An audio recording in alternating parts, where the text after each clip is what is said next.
Olá a todos e todas que estão acompanhando mais um Labcast, o podcast do Laboratório de Estudos em Pedagogia do Esporte. Eu sou Gabriel Arenga Sandoval, mestrando do laboratório, e estamos dando início para mais um episódio da temporada 3 do nosso podcast. Hoje a gente traz um convidado que também não tanto que pertence à área da educação física, à área das ciências do esporte. O nome dele é Matheus Benites, ele é formado em comunicação pela PUC-Rio, e tem uma dissertação de mestrado que dialoga na filosofia com um autor que a gente acaba trabalhando muito quando a gente pensa e estuda o jogo, que é o Schiller. Matheus, tudo bem? Como é que você está? Por favor, se apresente e apresente um pouco esse autor para a gente. Bom, olá a todos. Obrigado, Gabriel, pelo convite e pela apresentação. Então, o Friedrich Schiller é um filósofo, poeta, dramaturgo, historiador do século XVIII, do final do século XVIII, né?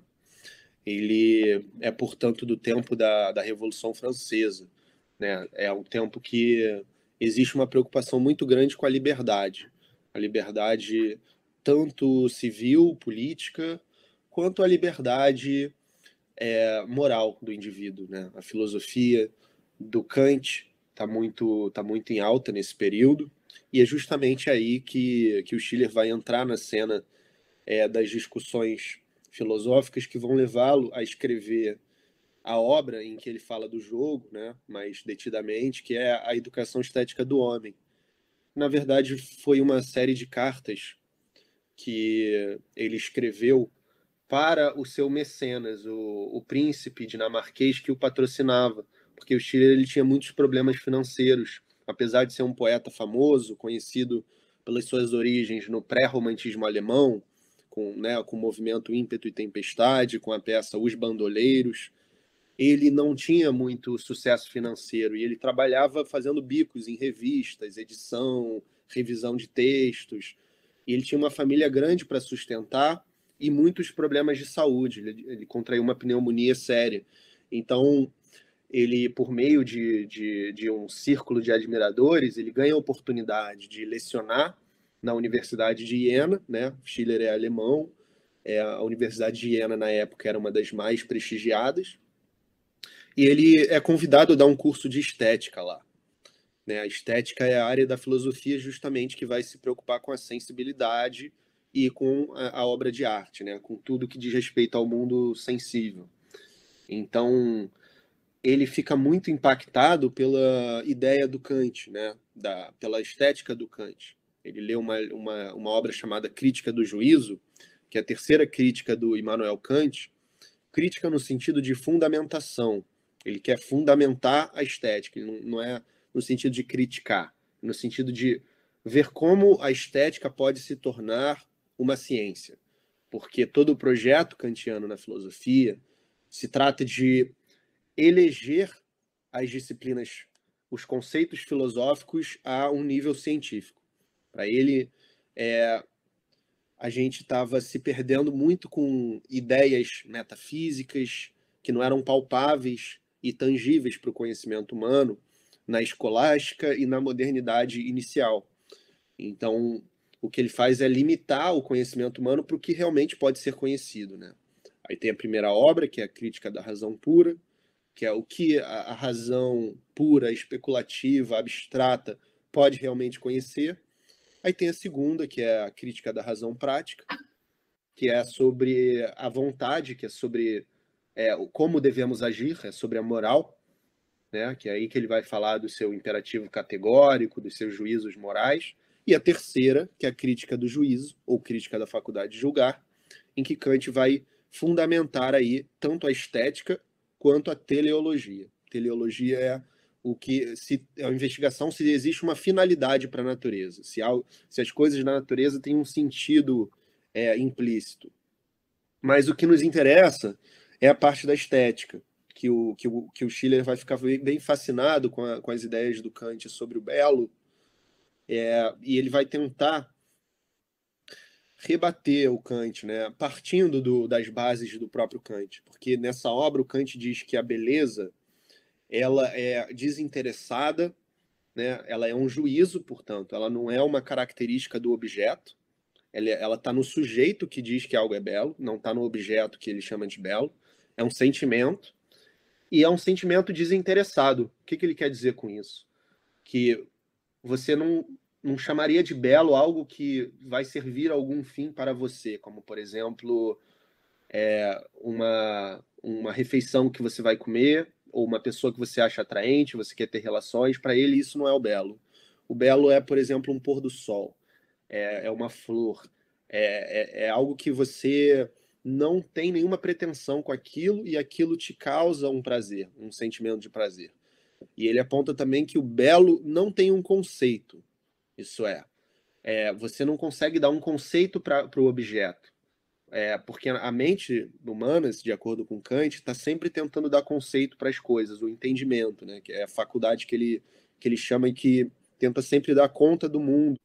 Para o Kant, o que a gente chama de belo não fornece um conceito para o nosso entendimento, né? Quando a gente emite, por exemplo, um juízo epistemológico, um juízo de conhecimento, a gente fala, né? Tipo, por exemplo, esse copo é de vidro, ele tem tantos centímetros, ele contém água, ele foi feito da forma cilíndrica, mas para o Kant, a verdadeira beleza ela não se apresenta com um conceito para o entendimento, ela só apresenta enquanto forma.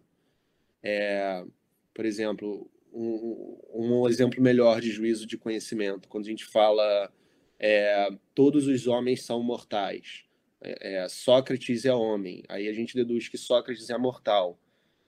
Isso é um juízo lógico, um juízo de conhecimento, mas o juízo belo, quando você fala esse pôr do sol é belo, não tem um conceito que fundamenta esse juízo.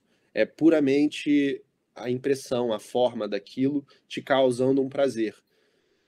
E isso que vai intrigar bastante o Schiller quando ele entra na discussão, porque a partir disso Kant conclui que a beleza, sendo desinteressada e sem conceitos, ela também é subjetiva, porque uma pessoa pode achar uma coisa bela e a outra pessoa não achar uma coisa bela.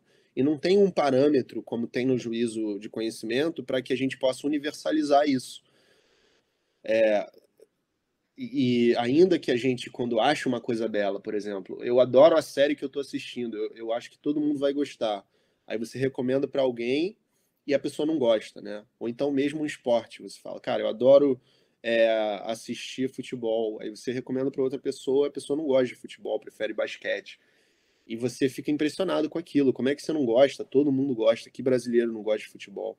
Né? Mas é uma coisa que pode ser subjetiva, né? O que a pessoa ajuiza como belo pode ser diferente do que o outro ajuiza como belo. Só que aí o Schiller vai entrar na discussão justamente querendo rebater o Kant, dizendo que existe sim uma característica objetiva para o belo, que o belo não pode ser só subjetivo.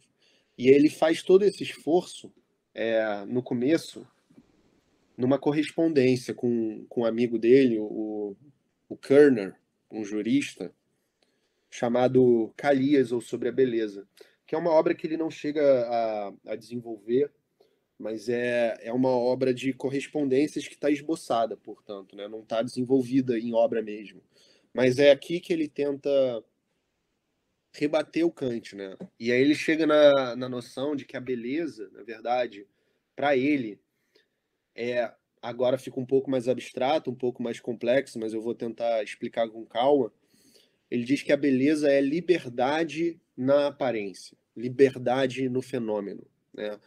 Ele está inserido num contexto da filosofia kantiana, idealista, em que a liberdade só pertence à razão.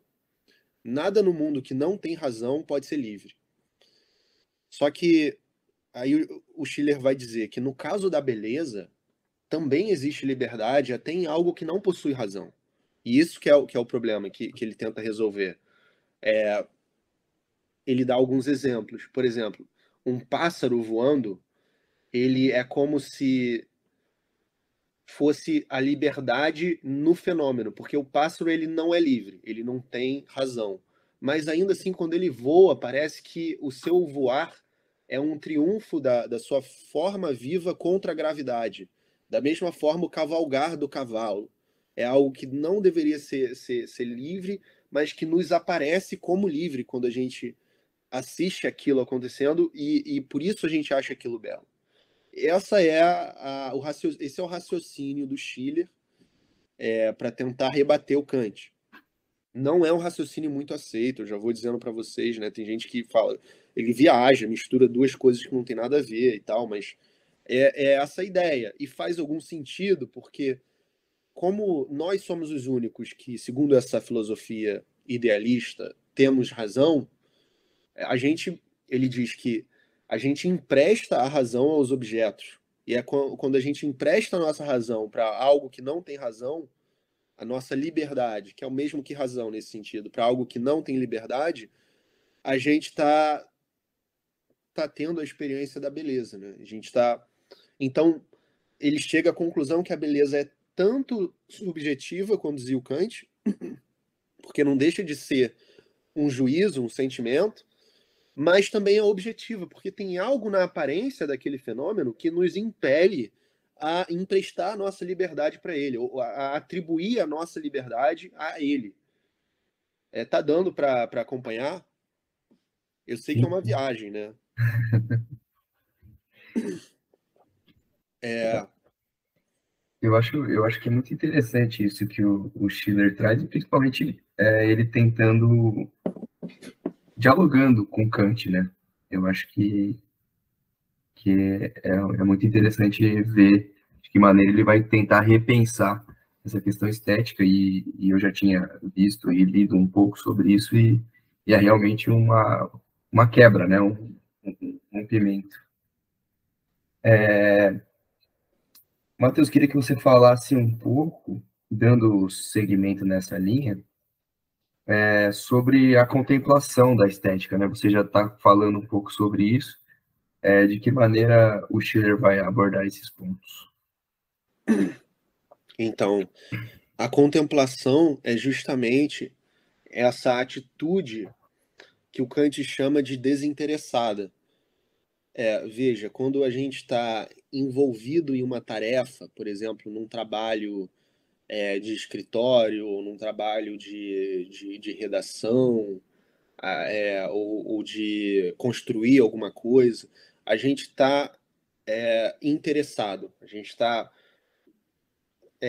engajando, mobilizando o nosso impulso racional, né, da nossa mente, para dar luz a um objeto, a um produto, a um trabalho. Quando a gente está em repouso, quando a gente está dormindo, quando a gente está comendo, a gente está dando vazão, a gente está mobilizando o nosso impulso sensível, que é aquele que nós compartilhamos com os animais, né? Nessa filosofia idealista, só os animais eles só têm impulso sensível, né? Inclusive o Schiller vai ser um dos primeiros a questionar um pouco isso, porque ele fala que os animais também jogam, e aí nas próprias cartas da educação estética, no final, ele faz uma origem dos sentimentos belos, né? Uma genealogia dos sentimentos de beleza, e aí ele fala como que isso aparece no reino animal também. Mas a rigor é uma coisa do ser humano. E aí o que o Schiller vai falar de novidade, que eu acho que é o grande coração da sua filosofia e que o consagrou bastante no campo da filosofia, né? Que por sinal nem é o campo pelo qual ele é mais famoso e celebrado na poesia. Hoje em dia, o hino da Europa é um poema do Schiller, né, composto pelo Beethoven depois, né, o hino à alegria, virou o hino da União Europeia, e é do Schiller, a composição. Nem todo mundo sabe disso, né, mas ele, na filosofia, vai ficar mais famoso justamente por essa ideia que ele vai expressar na educação estética do homem, que foi o começou com as correspondências para o príncipe, e que depois ele transformou em obra Isso aí, essa é uma edição mais antiga, mas é essa mesma obra que ele publica num periódico que ele tinha junto com o Goethe, chamado Die Hören, né, As Horas.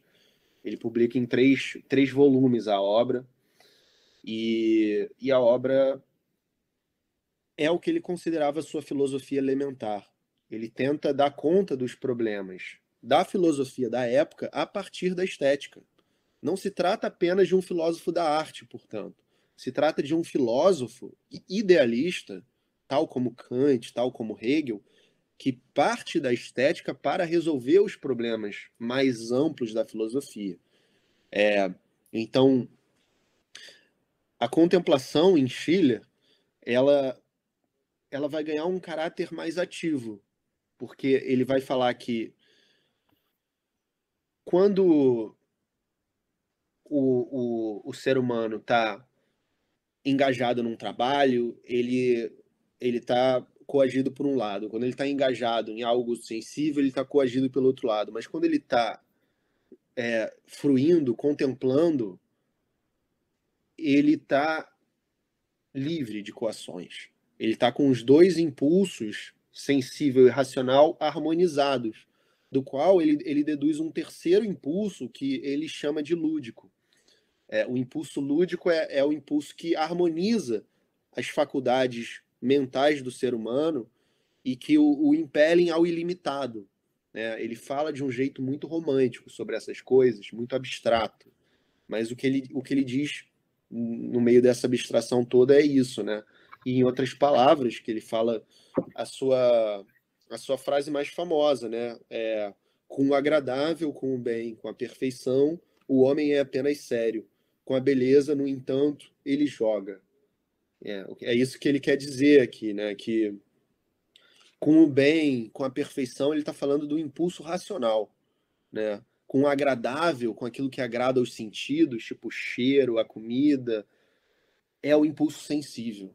Mas com a beleza não tem coação, nem racional, nem sensível.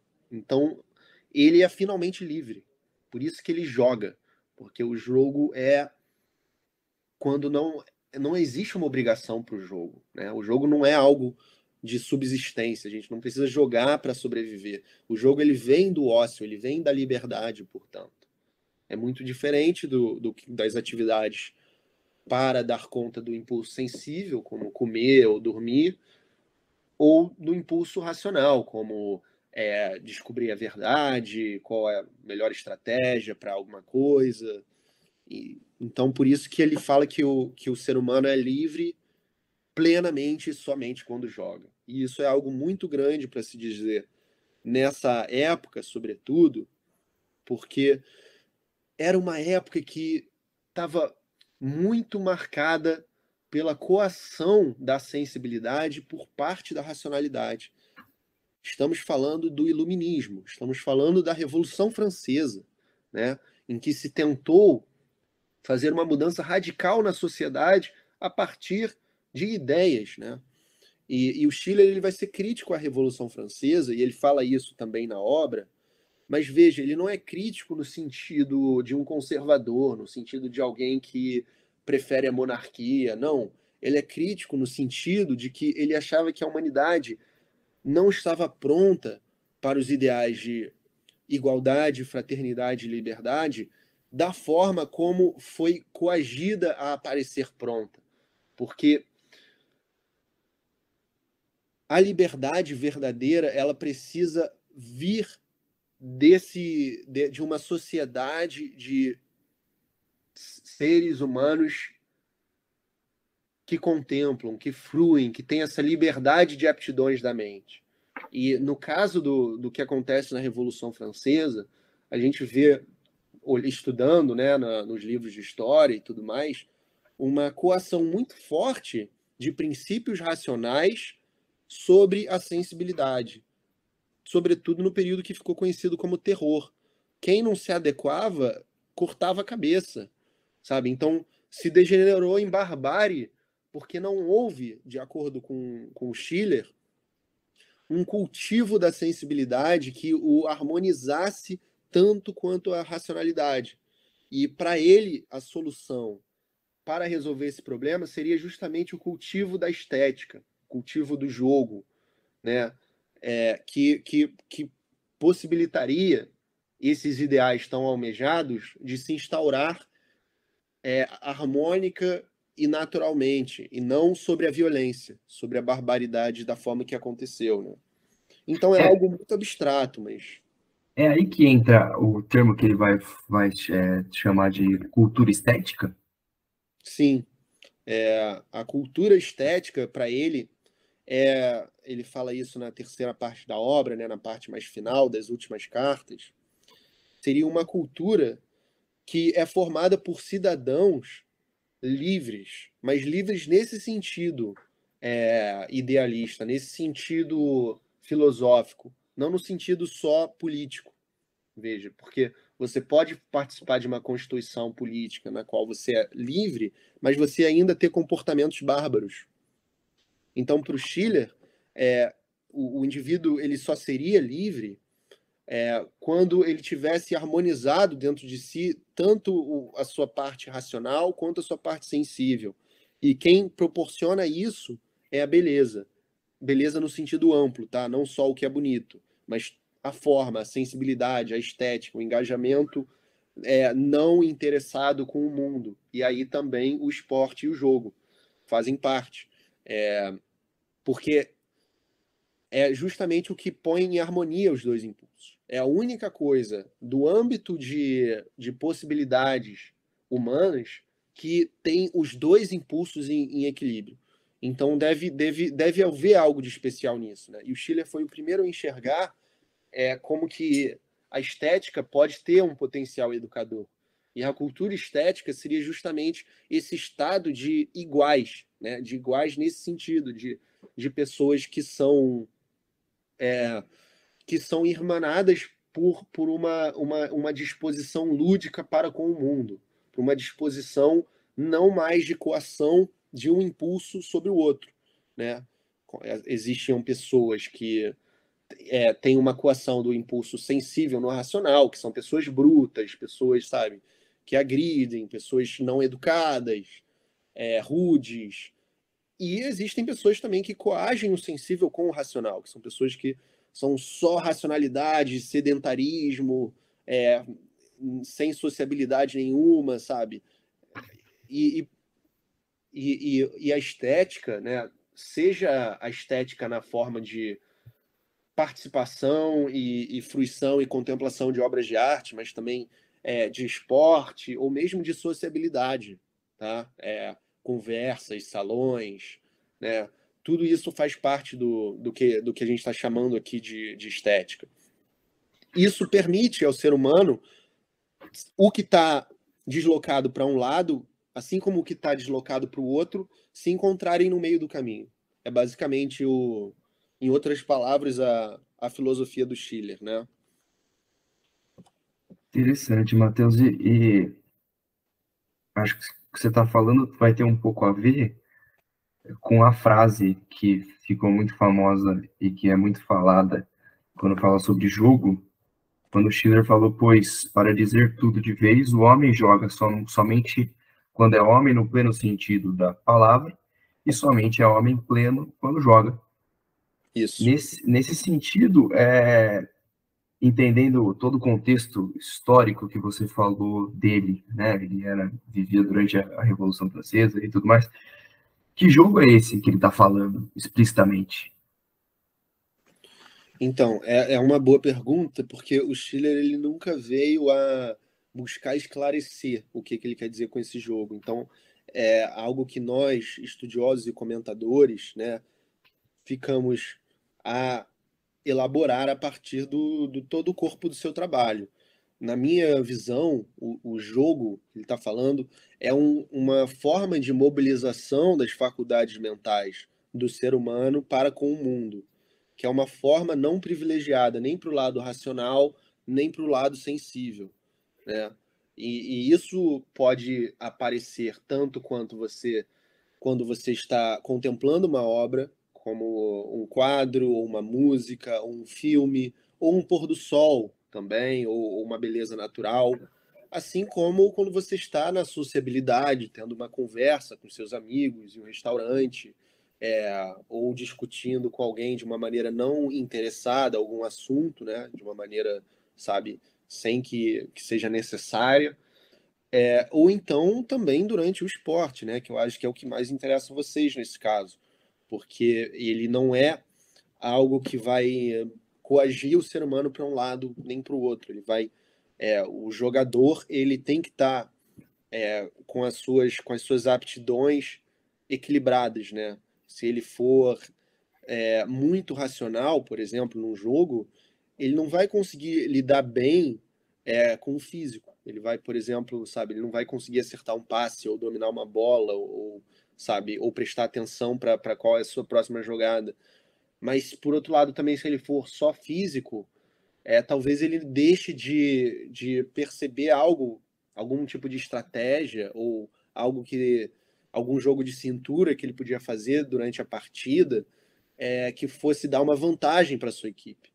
Então, eu acho que tanto o esporte, quanto a sociabilidade, quanto a contemplação das obras de arte e das belezas naturais estão incluídas nesse fenômeno que o Schiller chama de jogo, né?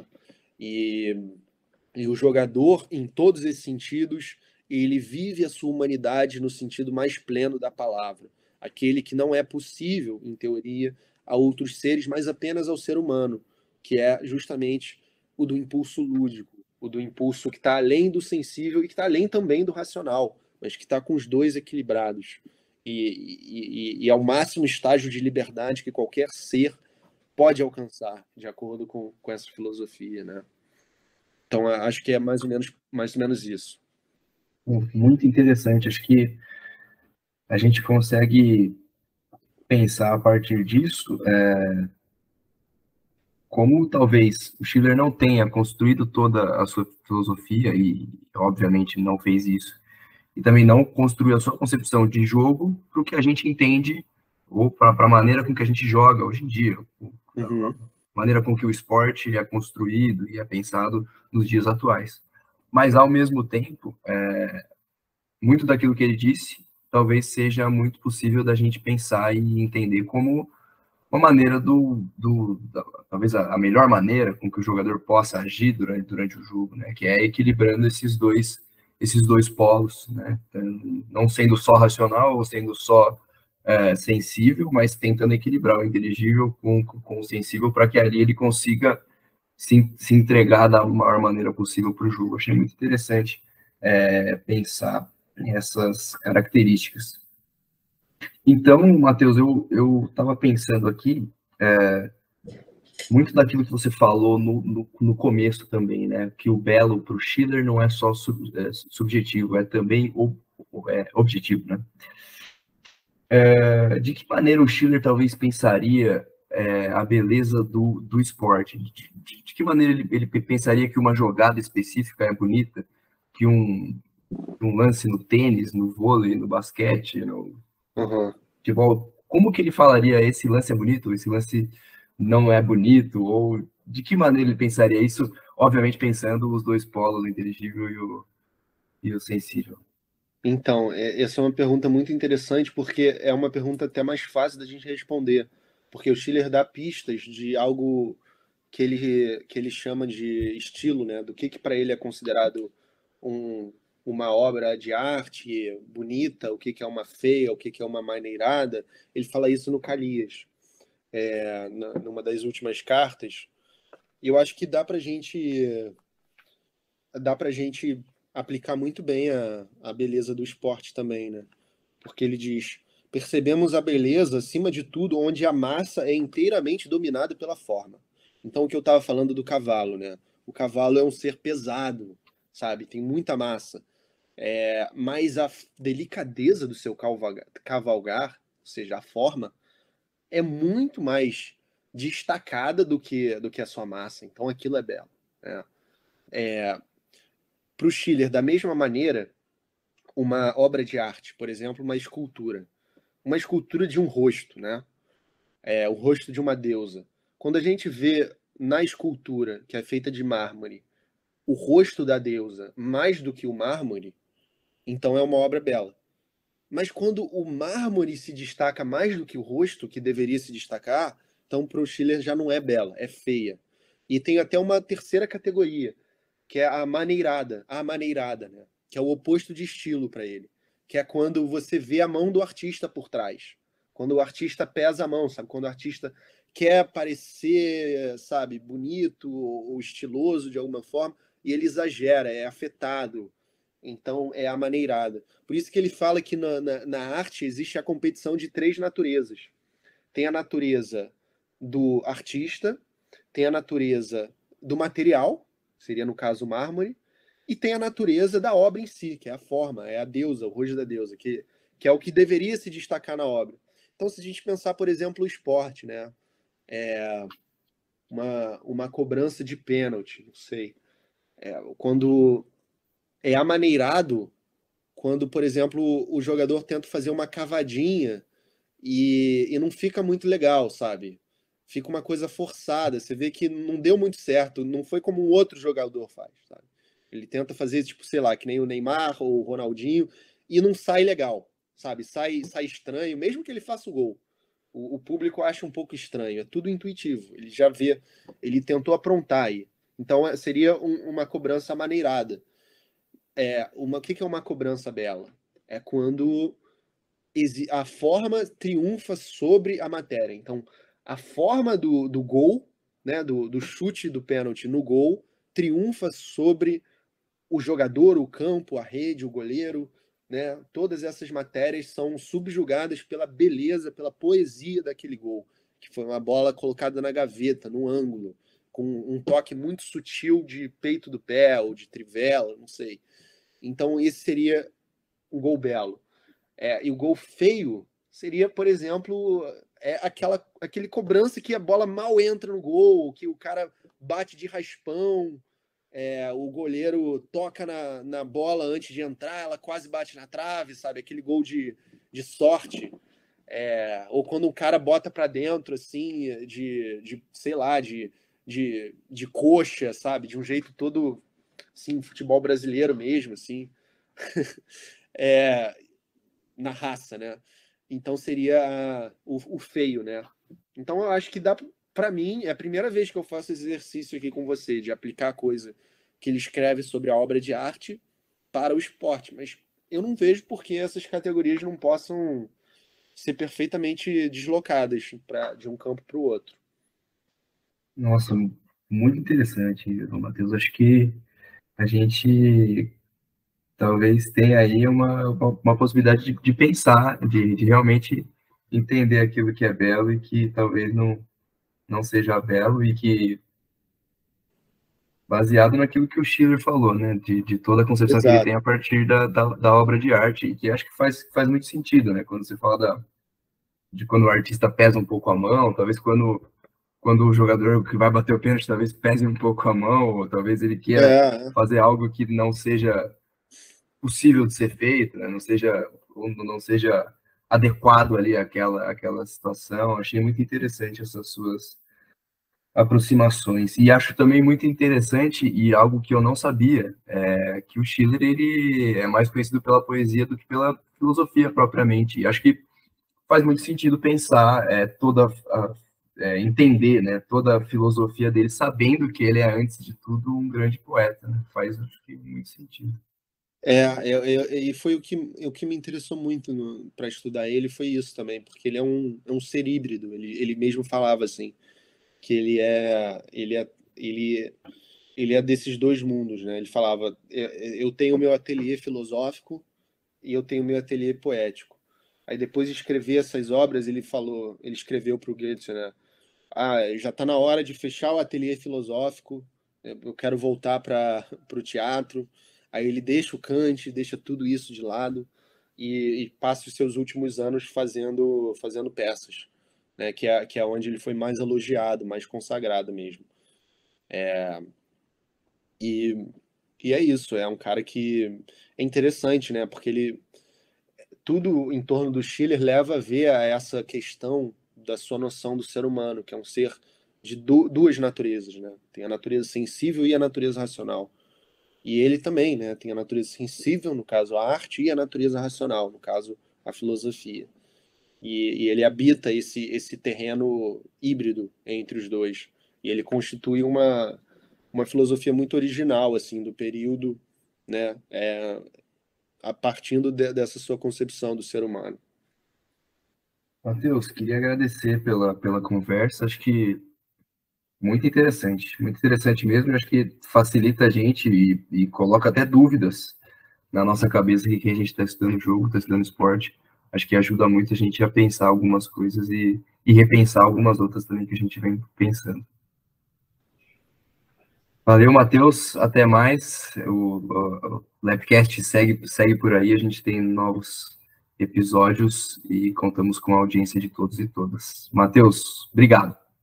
Obrigado, foi ótimo. Eu pude pensar coisas aqui, né, relacionadas ao esporte que eu nunca tinha parado para pensar, assim, usando a filosofia. E, bom, para quem quiser se aprofundar no Schiller, tem vídeos no meu canal do YouTube, né, que é o meu nome, Matheus Benites, que é um canal sobre filosofia e cultura, para quem quiser se aprofundar também em outros assuntos da filosofia e da arte. Obrigado pelo convite e até a próxima. Valeu, Matheus. Abraço. Abraço.